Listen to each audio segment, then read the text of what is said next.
Most people don't realize this. But comfort comes with a hidden price the more we sink into an easy life. The softer we become, it's a slow erosion of our strength. The Stoics understood this centuries ago. They knew that true virtue and resilience are forged in the fire of discomfort. Hardship isn't the enemy, it's the training ground for your mind and character. Think about it. Every time you avoid something unpleasant, you're not just dodging pain or inconvenience. You're skipping the very process that shapes you into someone unshakable. The road without resistance doesn't lead to strength, it leads to fragility. But let's clear up a common misunderstanding. Stoicism is not about shutting off your emotions and becoming a cold, lifeless stone. The ancient Stoics never taught that feelings were weakness. They saw emotions as part of being human, but they refused to let those emotions cloud their judgment or control their actions. They believed in mastering their emotions, not erasing them. Stoicism is about governing your inner world with clarity and self-control. No matter what's happening outside of you, it's about being the calm in the storm, the person who can see clearly when others are blinded by panic or temptation. And in this journey, I'm going to share 10 core principles, timeless Stoic strategies to strip away softness and build real mental toughness. Not the fake kind that's just for show, but the quiet, steady strength that carries you through chaos, failure, loss, and uncertainty. These principles are about more than just survival. They're about creating a disciplined mind, an unbreakable spirit, and a resilience that others can feel the moment you walk into a room. If you've ever felt like life was pushing you around, or that your comfort zone was secretly holding you back, then what you're about to hear could change the way you see every challenge from this day forward. Because strength isn't something you're born with. It's something you build, one choice, one habit, one principle at a time. Chapter 1. Stop making excuses. Let's be honest, excuses are seductive. They sound reasonable, they protect our pride, and they give us a temporary way out. But here's the truth. Every excuse you make is a tiny crack in your discipline, and over time, those cracks become a collapse. You say you'll start tomorrow. You tell yourself you're too tired, too busy, or it's just not the right moment. But every time you do that, you're breaking the connection between your words and your actions. And that's dangerous, because once your own mind starts to doubt your follow-through, you stop trusting yourself. Marcus Aurelius, the Roman emperor and Stoic philosopher, didn't sugarcoat it. He reminded himself every morning, you weren't born for leisure. You were born for work, for thought, for action. Nature gave you reason as a guide, and it expects you to use it. When you avoid action, you're not just wasting time, you're betraying yourself. Think about this. Have you ever noticed how excuses usually come dressed as something harmless? A small delay, just this once, indulgence. A perfectly logical reason to put things off.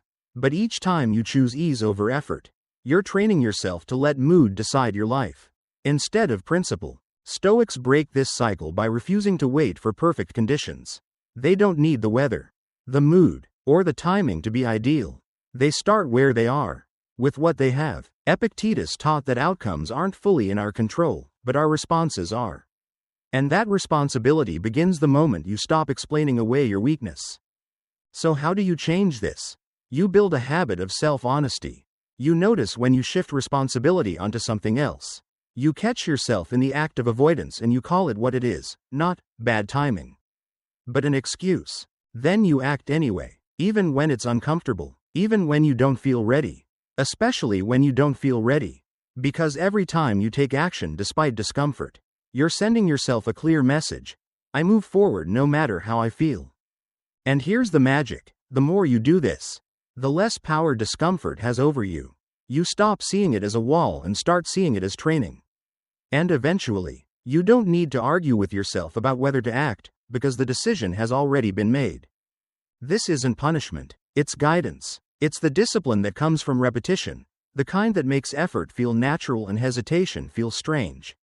You save energy because you're not stuck in the exhausting loop of negotiating with yourself. People who remove excuses become reliable to others, and more importantly, to themselves. They speak less about their goals and show more through their actions. They're steady, consistent, and unshaken by the ups and downs of emotion. So the next time your mind offers you an escape, remember, you can take it, but you'll pay for it later. Or you can refuse it. Take action now, and invest in the kind of discipline that will still be standing years from today. In Stoicism, strength isn't built by waiting for the perfect moment. It's built in the moments you stop making excuses and start moving forward, no matter what. Chapter 2. Embrace discomfort. Comfort feels good, but it quietly dulls you. It's like a slow leak in your mental and physical strength. The easier your life becomes, the more your instincts weaken, your urgency fades, your awareness slips, and when life inevitably throws a challenge your way, you find yourself caught off guard, unprepared, and fragile. The Stoics knew this centuries ago. That's why they didn't wait for hardship to come, they went looking for it. They deliberately built discomfort into their lives, not because they were masochists, but because they understood a simple truth: if you only live in comfort, even small difficulties will feel unbearable.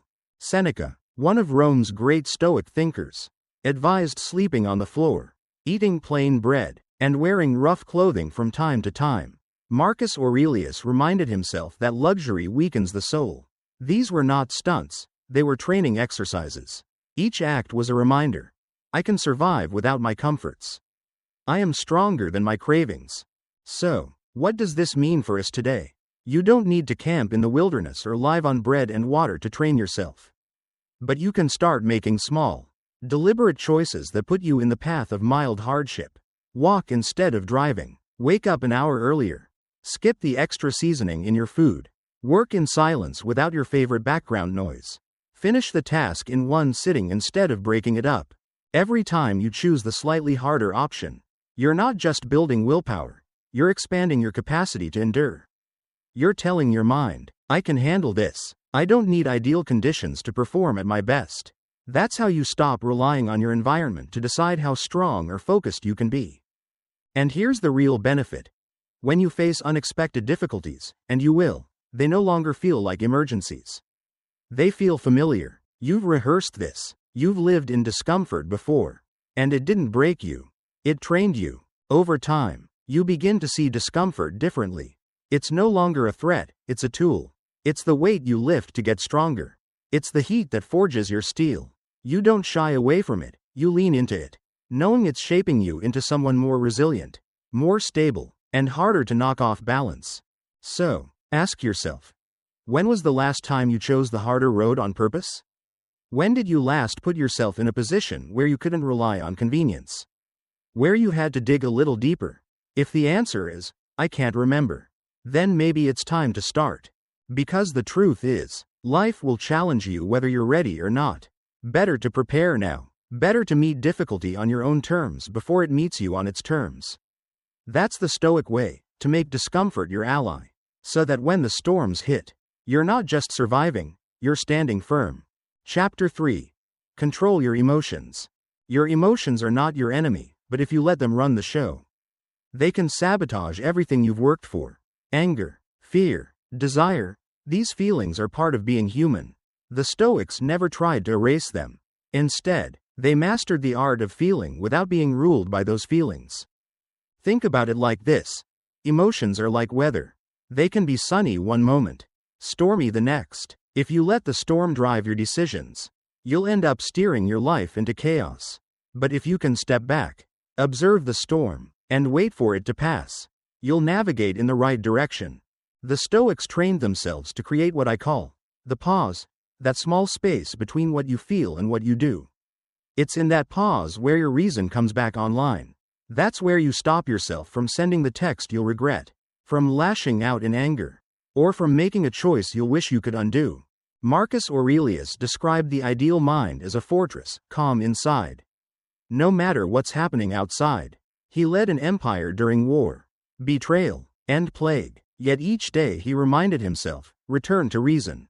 Stay steady. How do you build that kind of control? Start with your breath. The moment you feel a surge of emotion, whether it's frustration in traffic or anxiety before a big meeting, take one slow, deep breath before doing anything else. That single breath creates just enough space for you to decide how you want to respond. Journaling is another powerful tool. Write down exactly what you're feeling and why. Don't filter it. Then ask yourself, is this reaction in line with my values? Most of the time, you'll find that the emotion itself isn't the problem, it's the impulsive action that follows. When you begin to study your emotions instead of reacting to them, something changes. Anger becomes a signal that a boundary needs attention. Fear becomes a cue to prepare, not to freeze. Desire becomes a moment to check your priorities. Emotions turn into information, not commands. Over time, you'll notice people respond differently to you. In tense situations, while others lose control, you stay grounded. You become the calm voice in the room. People start to trust you, not because you're always right, but because you're steady. That steadiness is magnetic. In crisis, you're the one people turn to. In conflict, you're the one who de-escalates. Your credibility grows, not from speeches, but from your consistent presence. But here's the truth. This control doesn't just appear. It's built through daily repetition. Every time you pause before reacting. Every time you breathe instead of snapping. Every time you write instead of explode. You're laying another brick in that inner fortress. And when the next storm comes, and it will, you won't get swept away. You'll stand firm, clear-headed, and ready to choose your response. Not be a victim of it. That's the Stoic way. Emotions acknowledged, but never allowed to take the wheel. Chapter 4. Build a routine of discipline. Discipline isn't built in a single burst of motivation. It's not a product of feeling ready or waiting for the perfect time. Real discipline is forged through structure, the kind that repeats day after day until it becomes part of who you are. Think about it like building a strong foundation for a house. If you only lay bricks when the weather is nice or when you're in the mood, the walls will never stand. But if you lay them consistently, in all conditions, eventually you'll have a structure that can withstand any storm. The Stoics knew this well. They didn't let moods dictate their actions. They set clear standards for themselves, standards that held steady on good days, bad days, and everything in between. For them, discipline meant showing up for the work no matter how they felt. Because feelings are temporary, but the results of consistent action are lasting. So how do you build this kind of discipline in your own life? Start small. Pick one simple action you can commit to every day. Something so clear there's no room for negotiation. It could be waking up at the same time, journaling for 5 minutes, reading a page of philosophy, or exercising for 10 minutes. The key is not the size of the task, but the fact that you never skip it. Once that habit becomes automatic, add another. Layer your habits slowly, the way you'd add weight at the gym. This gradual build creates stability, and stability leads to confidence. But discipline isn't only about what you add, it's also about what you remove. You can't focus on what matters if you're constantly distracted. That means cutting back on mindless scrolling, turning off unnecessary notifications, and simplifying your environment so your mind has fewer reasons to wander. And here's the magic. The more you stick to your routine, the less mental energy you waste deciding what to do next. You stop debating with yourself. You stop procrastinating, and you start moving seamlessly from intention to action. That momentum compounds, your confidence grows, your hesitation fades, and your stability becomes visible to others.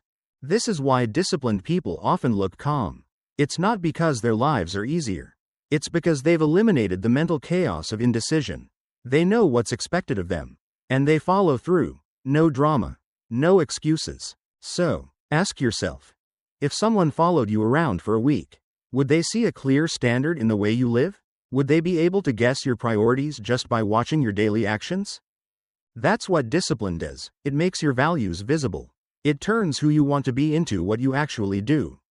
And once that alignment takes root, your routine stops feeling like a burden and starts feeling like the backbone of your freedom. Chapter 5.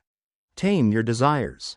Desire can be a powerful motivator, but when it runs unchecked, it becomes a chain. The more you crave, the more you depend on what you crave, and the more dependent you are, the less control you have over your own life. The Stoics understood this better than anyone. They saw that uncontrolled desire doesn't just make you restless, it makes you vulnerable. If someone can control what you want, they can control you. That's why Seneca said, "The man who needs the least is the richest."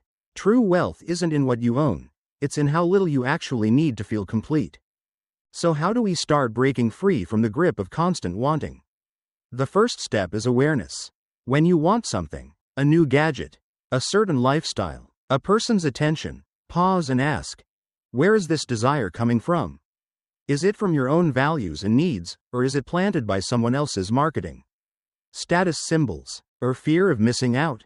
Once you can see your desires clearly, you can practice temperance, not by erasing all enjoyment, but by choosing it with intention. Delay gratification. Tell yourself, I'll wait a week before buying this. Or, I'll finish this project before indulging. You'll be surprised how many cravings fade when they're not fed immediately. This isn't about living a joyless life. It's about shifting your joy to things that don't leave you anxious, dependent, or constantly chasing more. When you can find satisfaction in a simple meal, a quiet walk, or time with people you love, you become harder to manipulate. You don't need the latest trend to feel good about yourself. And here's the paradox: the less you need, the more you actually enjoy what you have. When you do indulge in a special meal, a trip, or a luxury, it feels richer because it's not something you've numbed yourself to through overuse. The modern world runs on the opposite philosophy: more is better. More upgrades, more features, more consumption. But the Stoic asks, will this make me better? Or will it make me softer? More distracted? More enslaved to my wants? That one question can save you from years of chasing empty satisfaction. Imagine this. Tomorrow you wake up and half the things you rely on are gone: your car, your favorite foods, your entertainment. Would you still be able to function? To keep your peace? If not, then your desires have turned into dependencies. And dependencies, over time, turn into chains. The Stoic way isn't about rejecting life's pleasures, it's about mastering them, so they don't master you. When you can take or leave a desire without it shaking your stability, you've achieved a freedom most people never will. That's why taming your desires isn't about loss. It's about gaining your self-control, your independence, and your unshakable calm. Because the person who can enjoy life without being ruled by it is truly untouchable. Chapter 6. Master your attention. Where your attention goes, your life follows. Every action you take, every decision you make, starts with where you choose to place your focus. And yet, in today's world, most of us don't choose our focus at all. We let it get hijacked. Think about how many times your attention is pulled in a single day. Notifications, news headlines, ads, random videos, other people's agendas. Each one takes a small bite out of your mental energy. By the end of the day, you've given your best focus to 1,000 little distractions, and you have nothing left for the work, relationships, and goals that actually matter to you. The Stoics would call this a tragedy. They knew attention is the gatekeeper of the mind. If you guard that gate well, you direct your energy toward things you can control: your choices, your character, your craft. If you neglect it, you hand over your life to noise, and the things that truly matter get drowned out. So how do you reclaim control of your attention in a world that's designed to steal it? It starts with managing your inputs. This means being intentional about what you let into your mind. Cut down on the constant feed of information that doesn't serve you. Turn off non-essential notifications. Limit time on platforms that thrive on keeping you scrolling. Create moments of deliberate focus. Read with purpose instead of skimming headlines. Write instead of just consuming. If you're working on something meaningful and feel your attention slipping away, pause, notice the distraction, and gently pull yourself back to the task.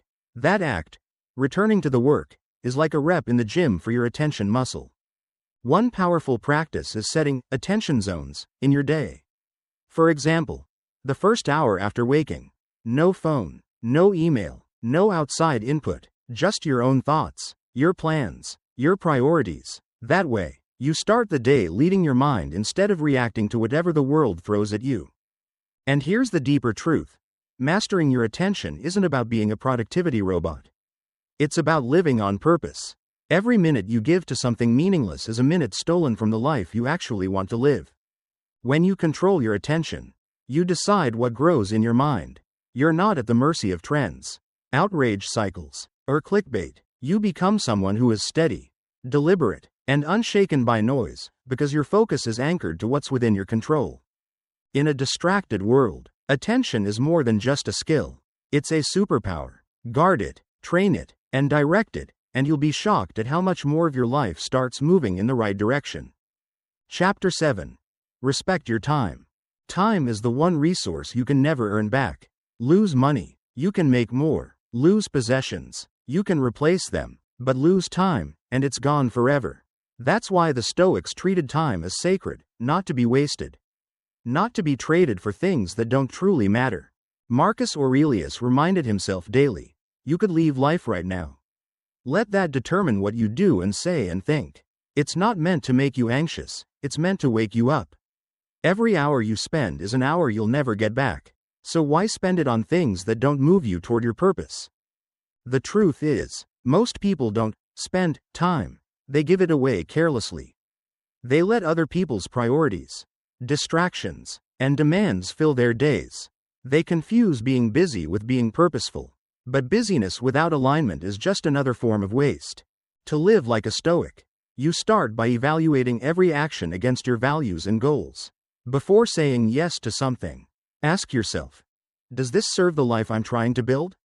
If the answer is no, learn to say no without guilt, because every yes to something meaningless is a no to something that matters. Protect your most valuable hours. For many, that's the morning, when your mind is clear and your energy is fresh. Use it to create, to think deeply, to work on the things that shape your future. Guard your evenings, too.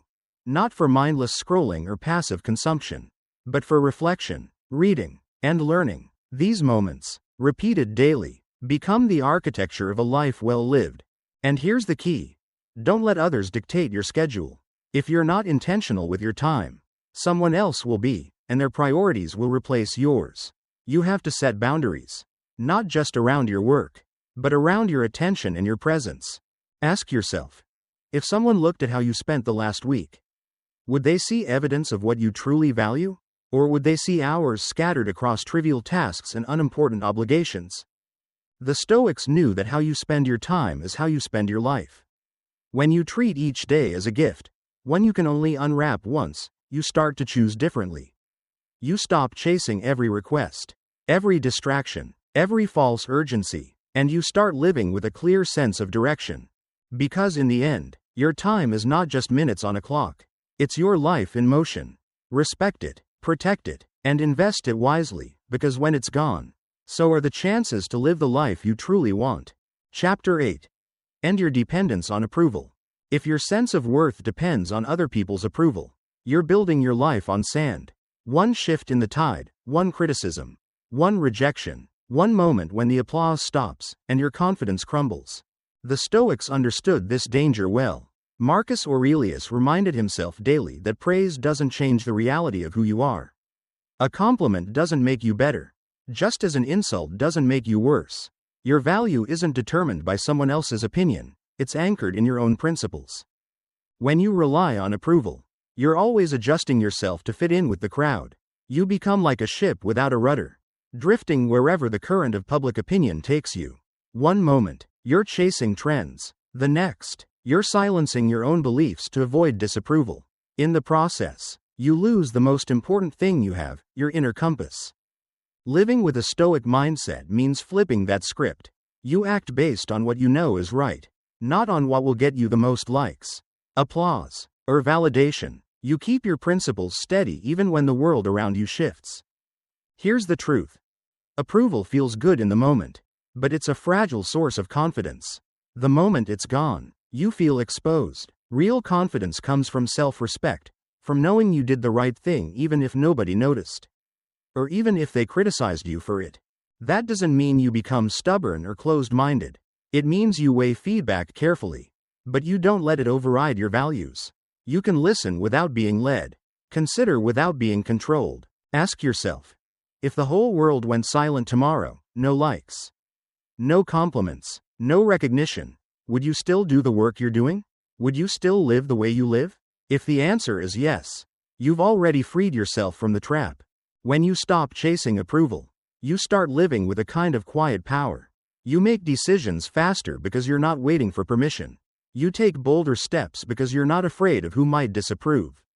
And you stay calm in the face of criticism because you know who you are. And you know why you act. The applause of others is fleeting. Your integrity lasts a lifetime. Hold onto your inner compass, and you'll never be lost, no matter which way the crowd is moving. Chapter 9. Face your responsibilities. Avoiding responsibility feels easier in the moment, but it always costs more later. Every task you delay, every problem you ignore, quietly grows in weight. What could have been a small, quick fix becomes a heavy burden you carry in the back of your mind. The Stoics knew that responsibility isn't just an obligation, it's an opportunity. When you face it directly, you strengthen your discipline, your reliability, and your ability to lead without needing a title. It's how you prove, to yourself first, and to others second, that you can be trusted. The mistake most people make is thinking they need to tackle everything at once. But you don't build strength by lifting the heaviest weight on day one. You start with what's close, what's small, what's in front of you right now. Make the phone call, pay the bill, have the conversation you've been avoiding.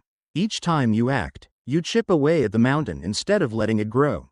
Marcus Aurelius often reminded himself that life's work is done, one action at a time. You don't need to solve everything today, you just need to take the next responsible step. And when you do, something changes. You carry yourself differently. You stop feeling like life is happening to you, and start realizing you're capable of shaping it. Responsibility also has another hidden benefit: pressure. Most people fear it, but the Stoic sees it as a training tool. Pressure sharpens your focus, forces you to prioritize, and teaches you how to stay calm under strain. The more you practice carrying weight, the less likely you are to break when life gets heavy. Ask yourself, what responsibilities am I avoiding right now? And what's the smallest, simplest action I could take today to start moving toward them? The truth is, facing responsibility head-on is rarely as bad as we imagine. The pain of avoidance is almost always worse than the effort of action. When you stop running from your duties, you stop living in constant low-grade stress.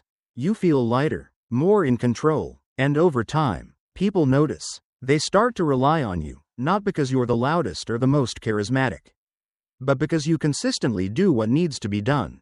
The Stoic way is simple. Don't hide from the weight you're meant to carry. Lift it, little by little, and let it make you stronger. Because responsibility isn't just something you have, it's something that, if you let it, will build you into someone you're proud to be. Chapter 10. Live as an example. Words are easy. Anyone can talk about discipline, integrity, or honor, but without action to back them up, those words collapse under their own weight. The Stoics knew that real influence isn't in what you say, it's in what you do. Consistently, day after day, even when no one is watching. Think about it. The people who shaped you most weren't the ones who gave the longest speeches. They were the ones whose lives were proof of their values. Maybe it was a mentor who showed up early every day, even when it wasn't required. A parent who kept their word no matter how inconvenient.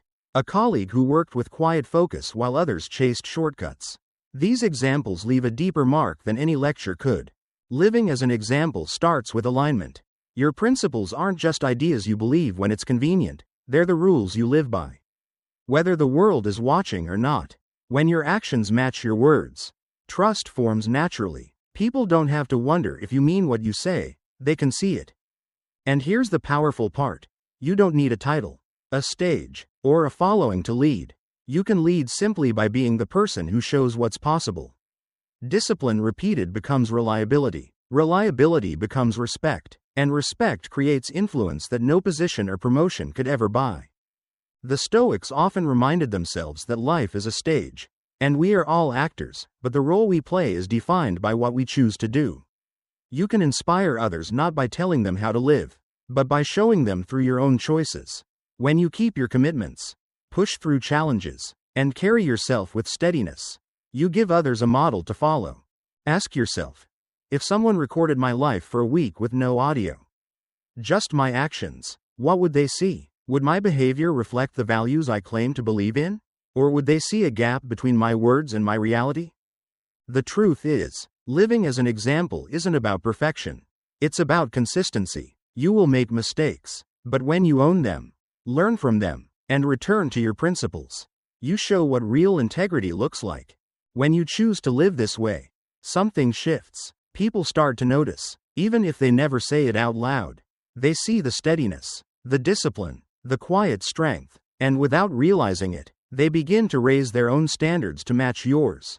That's the essence of Stoic leadership, not commanding others, but inspiring them through the life you lead, not by title, but by example. Conclusion. The core of Stoic strength. At the heart of Stoic strength, there's no magic formula, no secret shortcut, and no overnight transformation. True strength isn't about looking unshakable on the outside, it's about being unshakable on the inside. It's built on inner discipline, consistent action, and the ability to remain in control of yourself no matter what's happening around you. The world will always tempt you with comfort, ease, and the path of least resistance. But every time you choose that path, you trade a little bit of your resilience for convenience.